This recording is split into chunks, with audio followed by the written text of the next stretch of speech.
Hello and good day to everyone. My name is Kyle Garland and I'm from the Joint Special Operations University located in Tampa, Florida.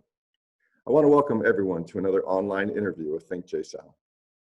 Think JSOU is an ongoing series that explores research and publications of JSOU faculty, resident senior fellows, leading academics, and the wider SOF and international security community.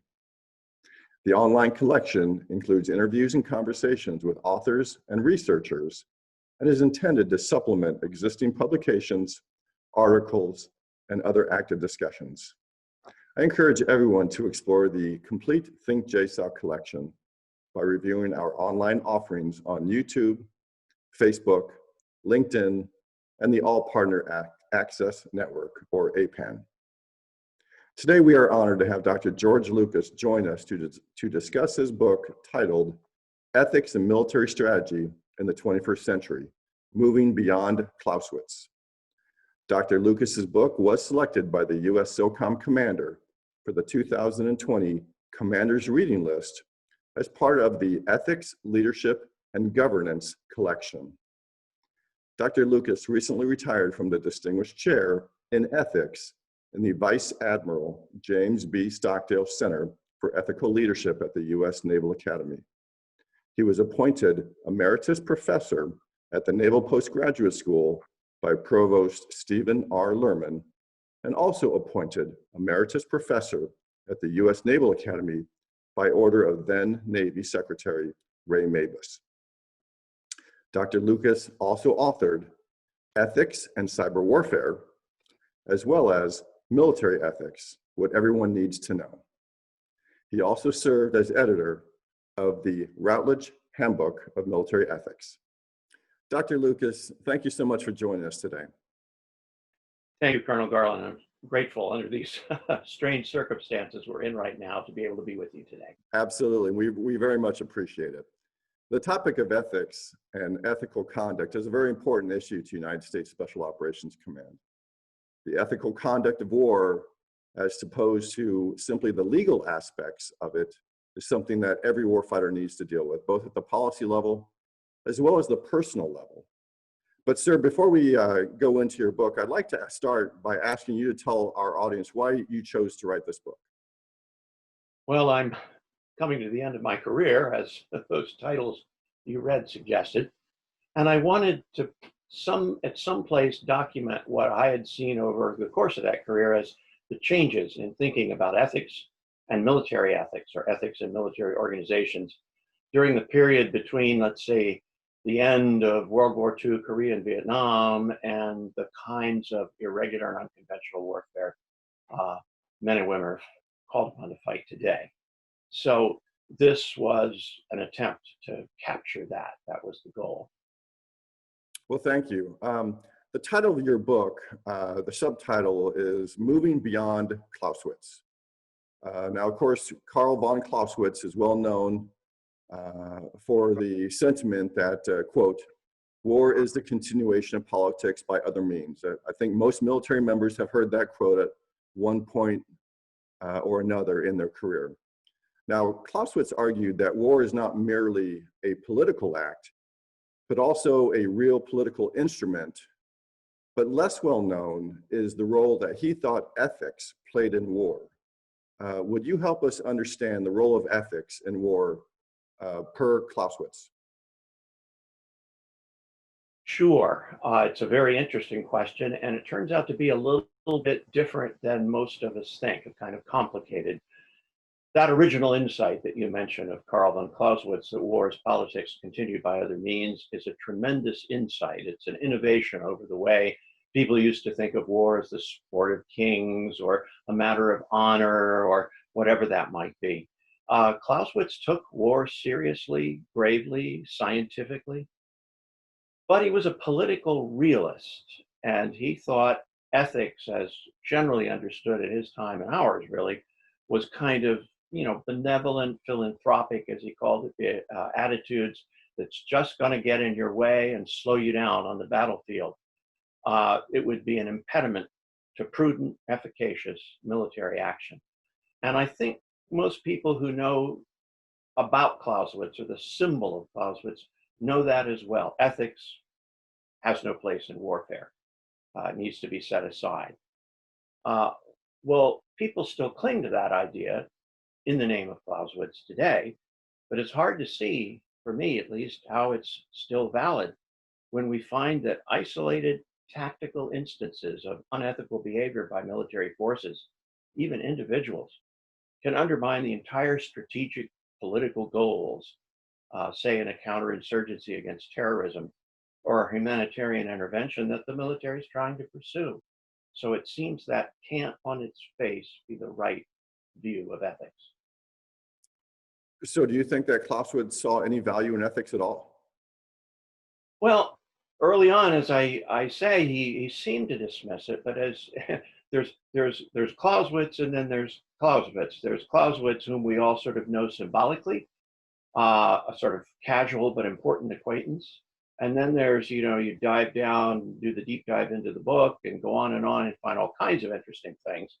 In book 3 of a 6-book or section work that's quite long and complicated, he talks about what I think we would now term professional military ethics or ethics of the military profession. And he thought that was very important. The pride, the professionalism, the esprit de corps, all of these contribute to the sense of ordinary people, as he said, who get caught up into this organization and then need to function professionally and efficiently and with a sense of honor and dignity and purpose.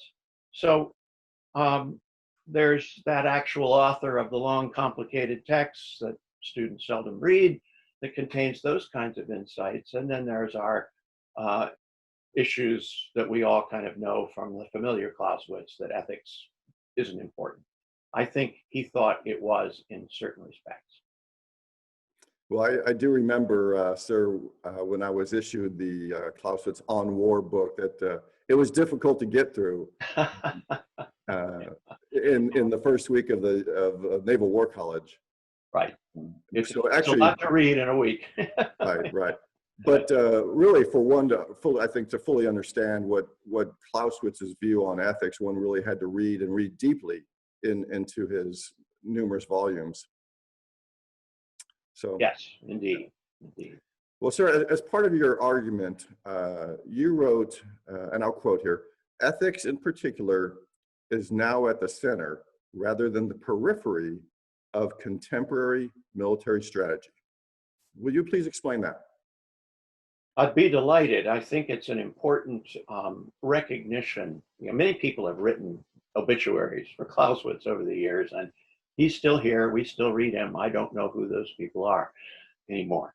So this, in my case, is not an obituary. It's a recognition of the importance, but of the transformation of his, what we might call classical conventional thinking into this new, unusual context of war we're fighting now.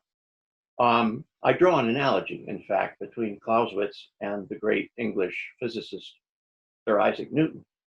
And Clausewitz, in fact, for those who've even read a little bit, recognize that he was very fascinated by Newtonian classical mechanics. He used a lot of metaphors that we draw from there, that any physics or engineering student would know.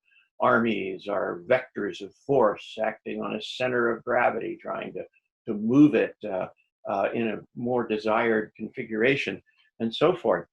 Well, if we just stay with that classical metaphor for a minute, how does Newtonian mechanics hold up today in the aftermath of quantum mechanics and relativity theory and so forth? It doesn't go away. It's taken up into a new context. And that's exactly what I think happens with Clausewitz, that the classical conventional warfare that he wrote about has now been transformed or into a new frame of reference that's unconventional, hybrid. Some of the principles survive. Some of the principles of Clausewitz get maybe set aside, and others are transformed into this new frame of reference.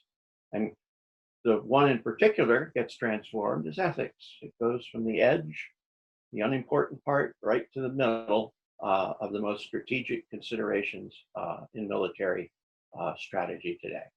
Thank you, Dr. Lucas. Now I would like to ask you a question that's very close to the United States Special Operations Command. In chapter 2 of your book, titled Inconvenient Truths, you discuss the incident that took place in the Kunar province in Afghanistan. It was a small team of Navy SEALs.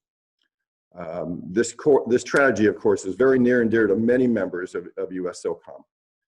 So I'd like to ask you, sir, can you please explain the ethical dilemma that was faced by these SEALs and how this case sharpens moral thinking on civilian non-combatants? Certainly. And I'd like to begin by saying that this case, of course, has become very well known as a result of Petty Officer Marcus Luttrell, the lone survivor's book, Right. movie, controversy since. This chapter and its title were originally, he was an former Air Force, retired Air Force officer, might appreciate this, was given as a talk right after that incident actually occurred in Afghanistan. It was given as a talk to the cadet wing of the Air Force Academy. You can still find it on their website somewhere, in fact. Now we know things like, well, it wasn't really SEAL Team 10, and the survivor did what he did, and now he regrets it and thinks it was a mistake and so forth. And that unfortunately complicates the case even more, all the reinterpretations in its aftermath.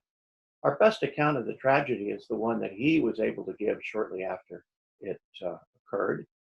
And the details have naturally changed over time as human memory changes over time in a traumatic situation.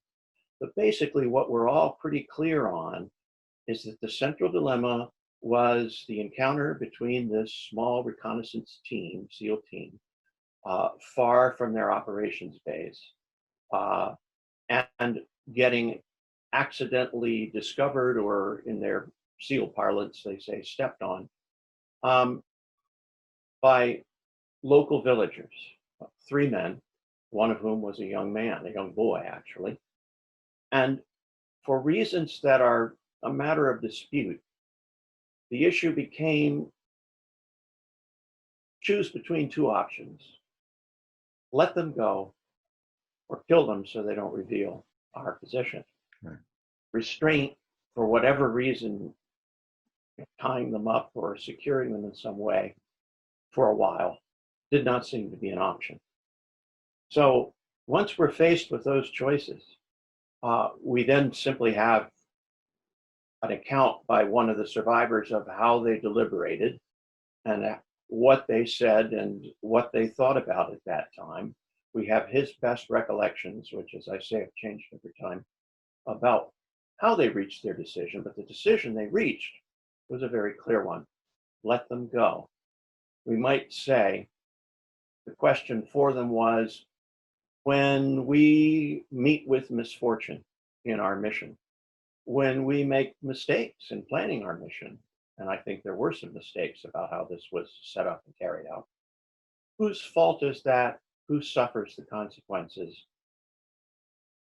Non-combatants wandering around doing, minding their own business in their own land, even if they're hostile, and ourselves, the military forces who are intervening. They decided that's our problem, not their problem. We will not put them to death. They do not deserve capital punishment for accidentally discovering us, even if we're afraid they might tell other villagers that we're here. And eventually, as turned out to be the case, call down enemy troops on them, the Taliban. And so I think if you look at it that way and ask the question that way, whose fault is this? Who bears the consequences? Do we have a right to put other people to death who have themselves done nothing wrong in order to save our lives on a mission that was already dangerous and in which this was the possible outcome? So I think it's a terrible, terrible price they paid. But unlike Mr. Petty Officer Luttrell himself, I think initially they instinctively did the right thing. Well, sir, thanks very much for your explanation on that. Like I said, many members of US SOCOM have strong opinions about this particular tragedy. So thank you for your comment. Next question, sir. In your chapter titled, "This is Not Your Father's War," you discuss several examples of recent conflict that do not fit into the Clausewitzian definition of conventional war. Will you please explain your position on that? Well, that chapter, I mean, the title was taken from an old Oldsmobile commercial that you have to be old to remember, let alone understand that this is not your father's Oldsmobile. Well, this is not your father's war, but there all the lightheartedness ends. And the chapter is full of examples of cases, things dealing with robotics in the battlefield and unmanned vehicles and remotely piloted vehicles and you name it, cyber and so forth. All kinds of things that have cropped up since that distinguish what our fighting men and women today are called upon to do from what they used to be called upon to do or to expect to have to do. One stands out right at the beginning that I think is really significant. It's a story I tell of a young woman who was attacked by a local Afghan villager, set on fire, and eventually she died of her wounds. She was a staff sergeant, but a staff sergeant in name only. She was in fact an academic, an anthropologist from Wellesley, assigned to a brigade reconstruction team in Afghanistan, helping them build schools and understand what local villagers needed. And unwittingly, unknowingly, accidentally, she herself had committed a cultural error, appearing without headdress in public. And this man apparently was deeply offended, threw his can of gas on her and set her on fire. And that was all part of what was known at the time as the human terrain system in the Army, an attempt to get, people like me out into the battlefield, helping advise on matters of culture and language and what have you. And it seems to me that nothing could indicate more clearly how far away or off the rails or far away from conventional warfare our contemporary experience has gotten with the case of this woman and her death and many other things that I deal with in a chapter. The point was to say, originally on the 60th anniversary of NATO, the anniversary celebration after 60 years for NATO, to say to those civilian diplomats, not just from the US, but all over Europe, this is what we send our young men and women in to do. Do they understand it? Do we prepare them adequately? Have we done a good job to get them ready to fight the wars of today, not the wars that our fathers fought? Well, you just mentioned, do we prepare them adequately? And that, which kind of ties into my next question for you. I'd like to read you a quote, and it's from the same chapter, "This is Not Your Father's War." And you wrote, the new moral requirement of just war doctrine is the moral responsibility for preparing present and future warriors in advance of any conflict for the moral challenges and ethical responsibilities incumbent upon them in combat.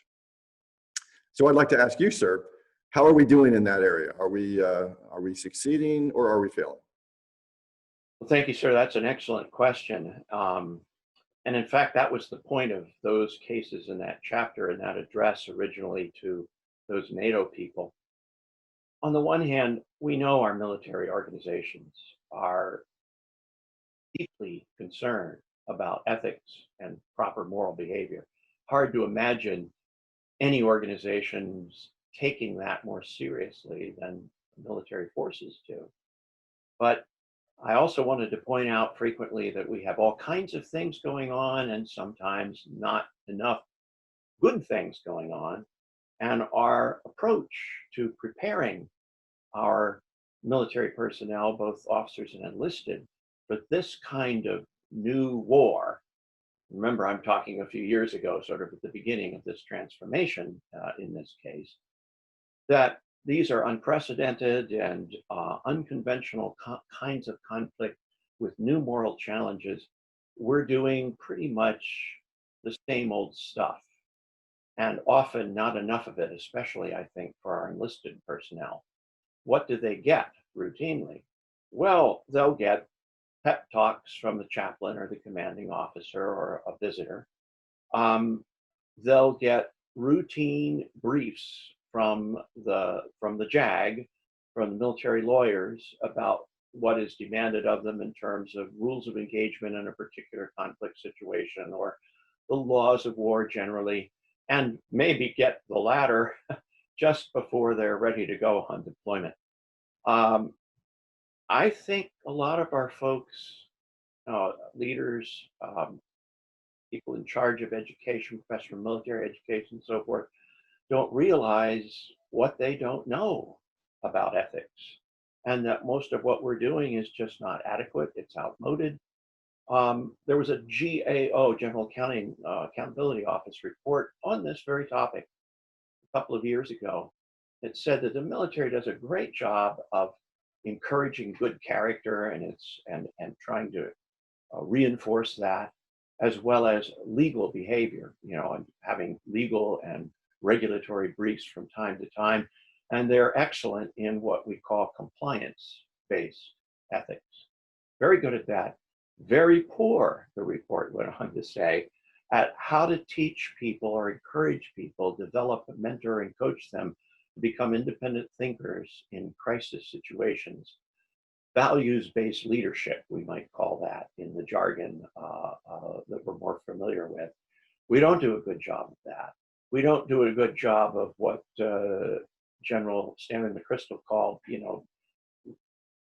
lateral, horizontal development of the chain of command for people to make decisions on their own that require responsible reflection and deliberation without just reference to the rules, what the rules say or don't say, because often the rules aren't going to inform the kind of crisis that we find. And that was evident in the cases in that chapter. And indeed, I think in the whole book, there are all these issues that just don't seem to be addressed by decisions have to be made by the SEALs or by, but just making reference to the laws of war doesn't really solve their problem. It is the problem. Now, how do we get out of it? What do we do about it? So I think that's, we try, we mean well, but sometimes even our efforts are counterproductive. We do so much of the same thing over and over, including especially the JAG or the chaplain brief. And the men and women come in, they sit down after some crisis or some scandal has occurred, and they listen to this. And we've heard this all before. We know this. We didn't do anything wrong. And ethics becomes a kind of punishment for them, for the people who didn't do anything wrong, to hear again all the things they're supposed to do that don't have anything to do with whatever it is that's going wrong out in the field. So I think we need to work harder on that. Thank you, sir. And of course, as a prior military member, I remember sitting through many different lectures or briefings on ethics. And to use your words, I think a lot of people think of it as a form of punishment, something we have to do pre-deployment training or some nature. So yes, actually, I very much agree with you. Sir, in next question, in chapter 4, which is titled, What is Just War Discourse? You discuss just war tradition. Can you please explain just war tradition and describe how it can be used by today's military commanders?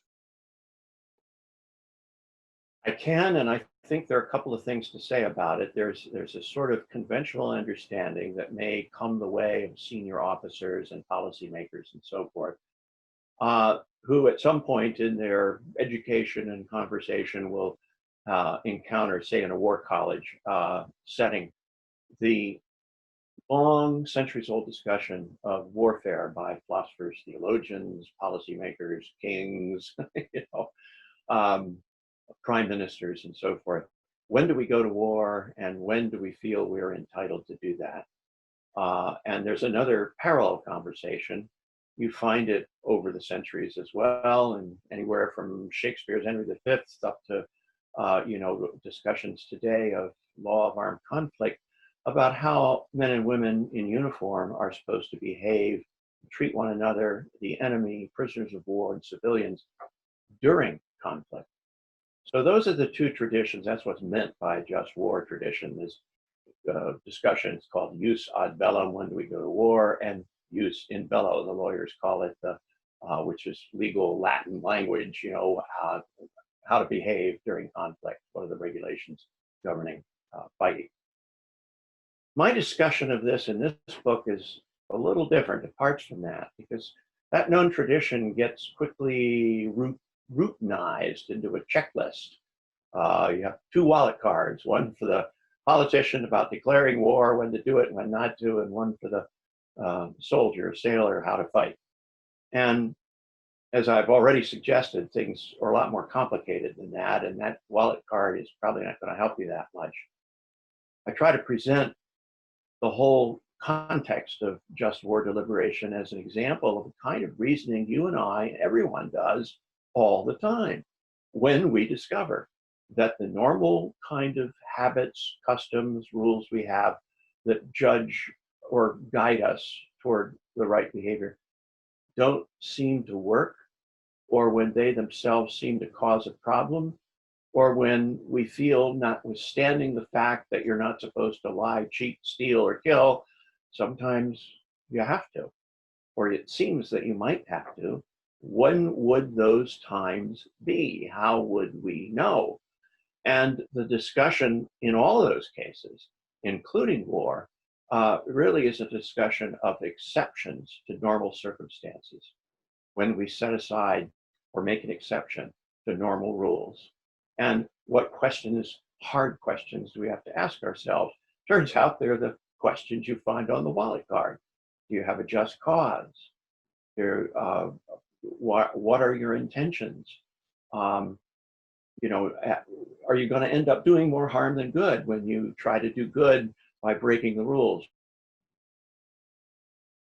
or something? I mean, you have these kinds of, so I present it as a kind of common sense reasoning, moral reasoning that human beings engage in everywhere, in every culture, in every century, all the time, about doing things when they think they have to, that they know they shouldn't.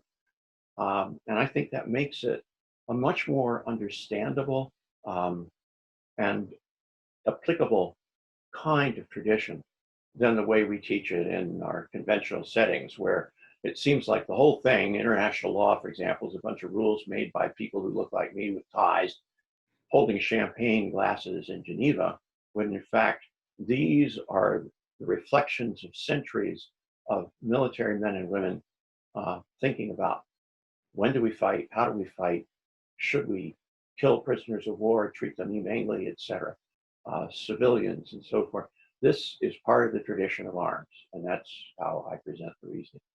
Yes, sir. Yes, sir. Thank you. Sir, in your book, you highlight Admiral James Stockdale as a leader, a thinker, and a theorist. He characterized himself as a philosophical fighter pilot later in life.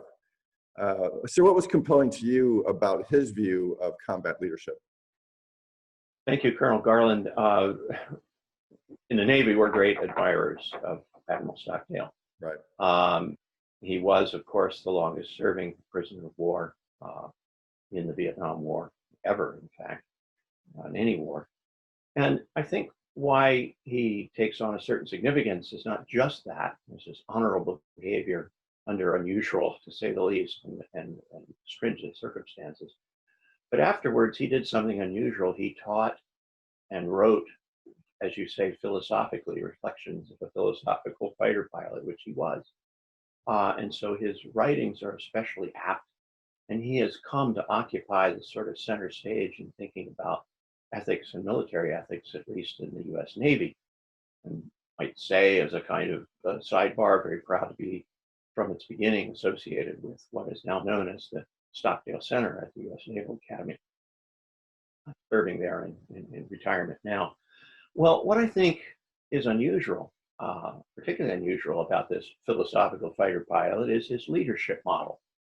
Everybody has a leadership model. Every coach, every CEO, there are books and books, and they all say a lot of interesting things, but his, I think, is absolutely unprecedented. He says, in essence, that a military leader must be a teacher, a steward, a moralist, a jurist, and a philosopher. I don't recall coming across that list of traits in any other leadership book I've written. But when I look at the cases, and starting with SEAL Team 10, if you want, or anything else, it seems to me we find that's just right. We have to be thinking, we have to be philosophical, we have to be able to reason. Sometimes we have to make tough decisions like a lawyer or a judge. Sometimes we have to engage in very difficult moral reasoning with no clear outcome. We have to teach those who work with us or for us or under our command. And then we have to live with the consequences. Sometimes the mistakes that we make or they make carrying out our orders. And that calls for a set of character traits, I think, that Stockdale himself had and that he, taught to others and inspired through his example. That's why I think it's important to remember that example today. Well, thank you. So I want to change gears just a little bit here. I'd like to ask you about our strategic documents, for example, the National Security Strategy, the National Defense Strategy, National Military Strategy. Sir, do you think that the central locus of ethics is captured in these current strategic documents? Or is your argument that ethics should be more at the center of these documents? Good question. And I think what you'd find is sort of two sides of a coin here. One is the documents always reflect a carefully articulated legal stance, justified legal stance. They emphasize the importance of ethical behavior in military, especially in military campaigns, deployments, conflict, and combat, but at all times. So they're faithful, and as I said earlier, I don't think any organization takes this issue more seriously or mentions it more frequently. At the same time, I have the feeling that a lot of that is bureaucratic lip service. That is, people who write those documents know that commitment must be there, must be evident, but they themselves don't have a very clear idea what that actually means or how that's actually going to be operationalized in specific situations. And my claim in this book is that ethics is essentially equivalent to strategic thinking. It's thinking about goals that we're trying to achieve. What is it we want to accomplish? And are there better and worse ways of getting there? The paths we take, some of which seem to be prohibited to us, others encouraged by what might be moral principles or moral reasoning. And that's not something to be handed off the way we do when here comes the tough question, let's hand it off to the chaplain, let's hand it off to the JAG who will advise the commanding officer on ethics. My position is that those documents don't fully articulate the fact that the commanding officer is always the moral advisor to command and always faced with those questions of strategy, of means and ends.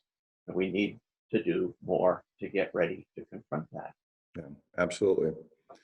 Well, so that question addresses policy. Now I'd like to address the person.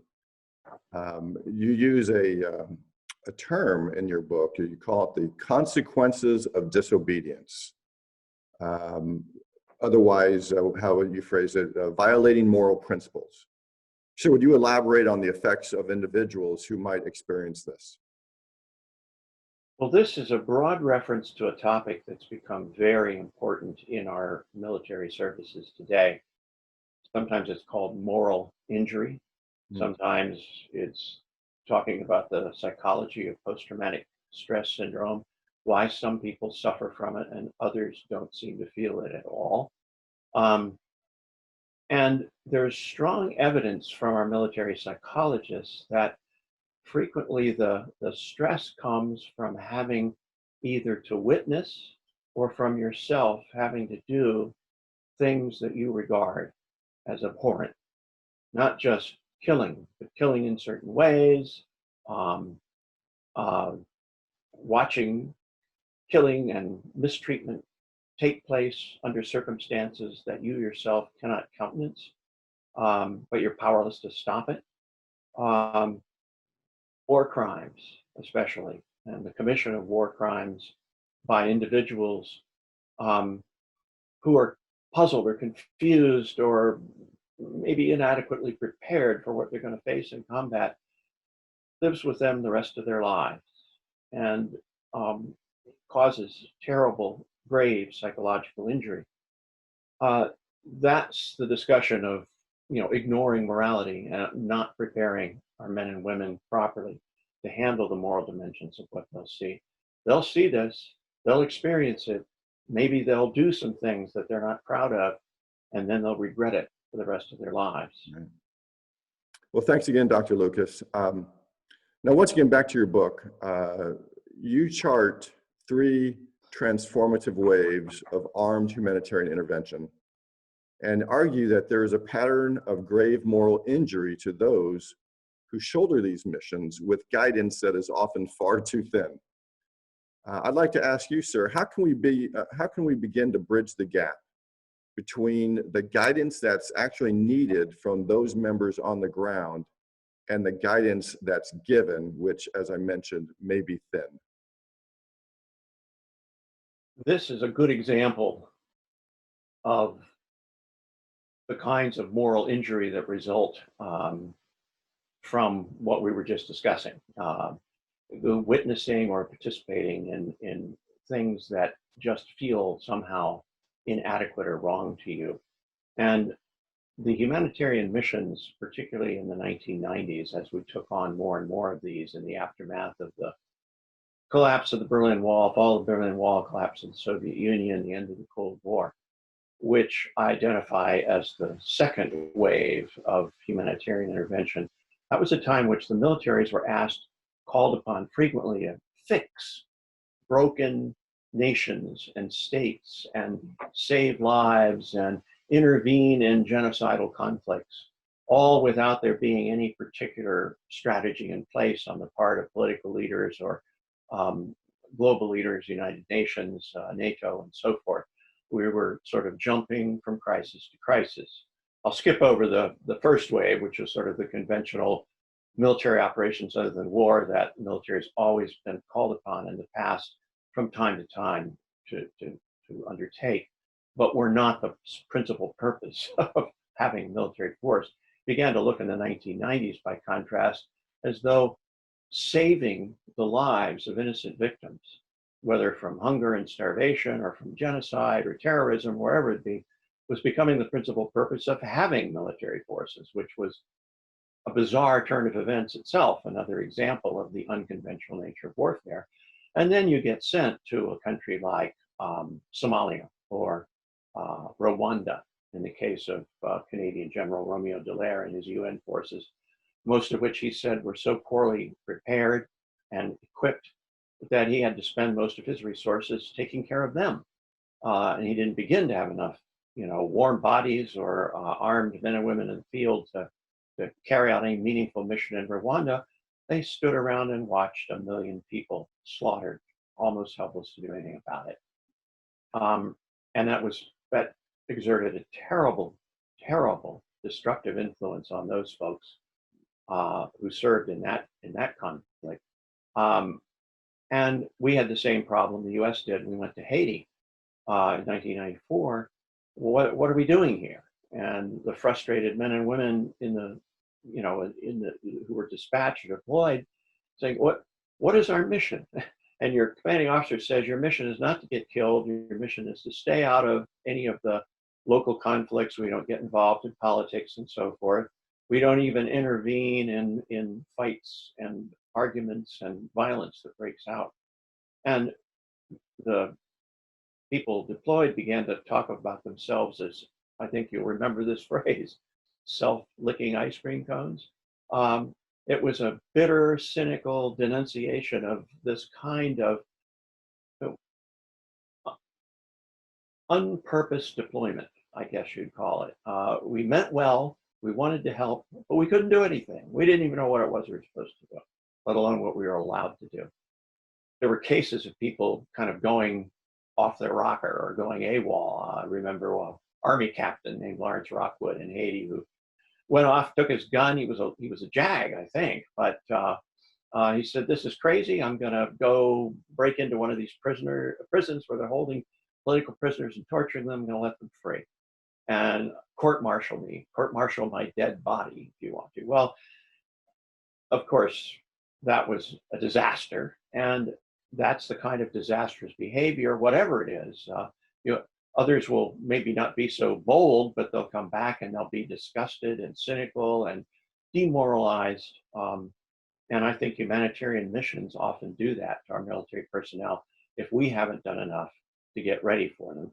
Now in the third wave, where we have what's called R2P, responsibility to protect United Nations guidance, I find that guidance to be wholly uninformed by military input and largely unrealistic.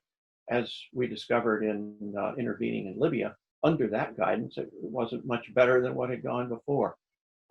We can hardly call Libya a resounding success in its aftermath. So we just don't know what we're doing at the policy level to make sure that our men and women are sent on missions with a purpose, a goal, an end state, and an exit strategy. Well, I'm sure there's a lot of members of USOCOM who are agreeing with you right now. Your argument really is of particular interest to those in special operations because SOF, or Special Operations Forces, engage in irregular warfare around the globe on behalf of the nation. Right. But as you make very clear, irregular warfare has been on the rise for decades in response to new global realities. This changing character of warfare no longer really fits nicely in the Westphalian system. So, sir, would you mind commenting on that, please?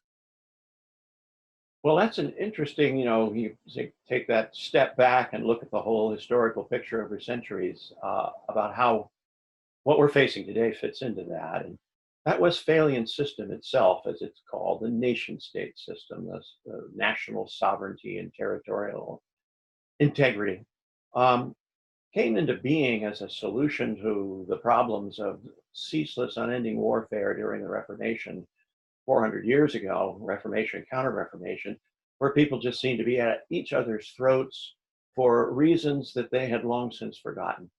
And how do we bring an end to that kind of fighting? Well, we agree to a system where we'll circumscribe some boundaries around territory, and those of you who believe one way can live here and another way over there, and you'll disagree on how you should be living or whether they're right or wrong on the other side of the border, but basically we'll leave each other alone. Good, that solves that conflict, but it creates a new one.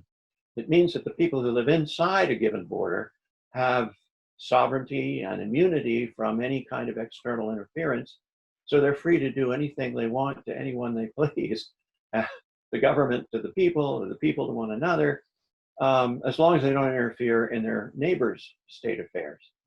A colleague of mine who was at the Army War College, Martin Cook, remarked about this system once in one of his books. This is a terribly high price to pay for peace, and it is. It gives us freedom, but freedom to do terrible things if we aren't careful. And when those terrible things begin to happen, as they did in Rwanda or in Haiti or Somalia, or the list goes on and on. What are the rest of us supposed to do? Stand by and watch it happen, or do we go to the aid of these folks? And if so, are we ready for the kind of conflict we'll face, for the kind of moral dilemmas, for the kind of frustrations, the lack of power, a lack of clarity, and so forth? So the Westphalian system, one could say, has begun to erode after 400 years, and we don't regard as this responsibility to protect documents. So we don't regard sovereignty as the ultimate good anymore, because some people abuse the sovereignty they have. My thought is we need a kind of accreditation system for states. You don't get to be a state unless you take care of your systems, establish the citizens, rule of law, avoid the most egregious atrocities and criminal abuses and so forth. Otherwise, your petition to become a member of the United Nations is denied, or your membership is taken away. Now that's a wholly different kind of system than the one that we have now, and I think we probably would say the system we have now is no longer a solution that brings peace; it's part of the problem. So what do we do about that? Right, right.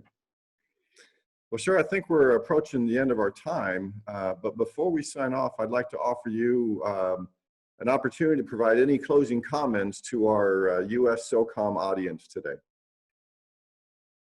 Thank you very much, Colonel Garland. I'd simply like to say to them, if they have the misfortune to try and read this book, there is something at the very end that I'd call their attention to that I think is very important, because it's about them, about who they are, and how they think of themselves. And that chapter is called Forgetful Warriors. And it derives leadership lessons from, of all places, Plato's Republic. It does so by reminding us that those were all war veterans sitting around the table talking about, well, the state, war and peace. They had just lost the Peloponnesian War, wondering about the terrible things some of them or their countrymen had done to one another, or to innocent third parties, atrocities that had occurred, and tactics of warfare that just seemed to be cruel and not make any sense. And then they wonder, well, if you designed the ideal state, how would you, build the academy that would educate the men and women, and it was men and women in Plato's own view, who would come to guard the state, protect the state, and ultimately be the leaders of the state. And the thing that you wanted them, Socrates says, not to do is to become forgetful. In all of these examples of atrocity, he said, we forgot ourselves. Think of it, Athens, the city on a hill, the seat of democracy, engaging in the most terrible kinds of acts toward the end of the war, forgetting who they were, what they stood for. I think that's a powerful lesson. And in the end of that chapter, I try to say, now, this could be a description of what we're doing now, trying to inhibit that kind of forgetting and instead replace it with recollection, remembrance among our men and women in uniform and their organizations who serve and protect and defend their fellow citizens and our nations and states today. Never forget who you are or what it is that you're doing. And that would be the lesson I'd want everybody to live with, along with the great gratitude the rest of us feel for that very difficult and challenging assignment. Very well said, Dr. Lucas. I really do want to thank you for sharing your time and your expertise with us today. Thank you, Colonel Garland. It's been a great privilege to be here. And indeed, I have to say this, it's been my privilege and honor over the years throughout my own career to serve alongside with and for some of the finest men and women you will ever meet anywhere, our U.S. military personnel. So thank you so much for having me. Absolutely, sir. We definitely appreciate it. And sir, as I mentioned earlier, this topic is extremely important to United States Special Operations Command. Your book, Ethics and Military Strategy in the 21st Century, Moving Beyond Clausewitz, does an exceptional job of explaining how Clausewitzian thought needs to be adjusted to deal with the imperative of the ethical conduct of war. So I also believe your book helps guide the reader to see how war is something that can be dealt with ethically, and where the line is between ethical warfighting and unethical behavior. So thank you once again for joining us. For feedback on this session or any Think JSOU activity, please contact us at thinkjsou@socom.mil. I'd like to close by once again encouraging everyone to explore the complete Think JSOU collection by subscribing through the US SOCOM library or on one of the social media channels on YouTube, Facebook, LinkedIn, or APAN. Additionally, the US SOCOM library is an exceptional resource for checking out electronic books such as Dr. Lucas's, or to download past and present JSOU monographs through the JSOU Press. You can always check out upcoming courses and events on our website, which is www.socom.mil/JSOU. This series is brought to you by the Department of Strategic Studies of the Joint Special Operations University, and thank you all for watching today.